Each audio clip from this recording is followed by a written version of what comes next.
And he said, I agree, but I'll never do that match again.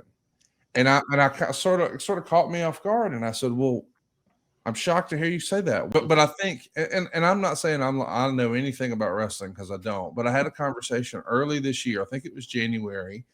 And there was a rumor that Dustin Rhodes had re-signed his contract with AEW or was about to, or, would he go back to WWE or all that sort of thing. And Dustin told me that he had just re-signed, but he acknowledged that he had talked to WWE. And I said, well, man, I got to tell you, I don't know what they would have done with you, but I would have loved to have seen a rematch with you and Cody. Mm-hmm.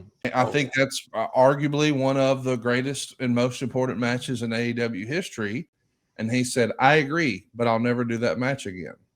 And I sort of caught me off guard. And I said, well, I'm shocked to hear you say that. Why? And he goes, it can never be as good as it was then.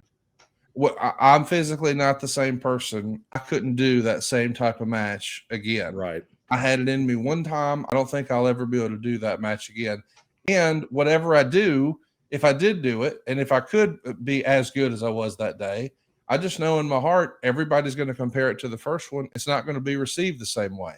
So we can work our asses off and pour our heart into it, but people won't love it the way they did the first one because they didn't expect it on the first one. And now the expectations are so high for the rematch. And I thought, you know what? That's crazy because I never even considered that from a wrestler's perspective. But I think that's another reason that everybody is probably blessed that we didn't see Brett and Shawn again.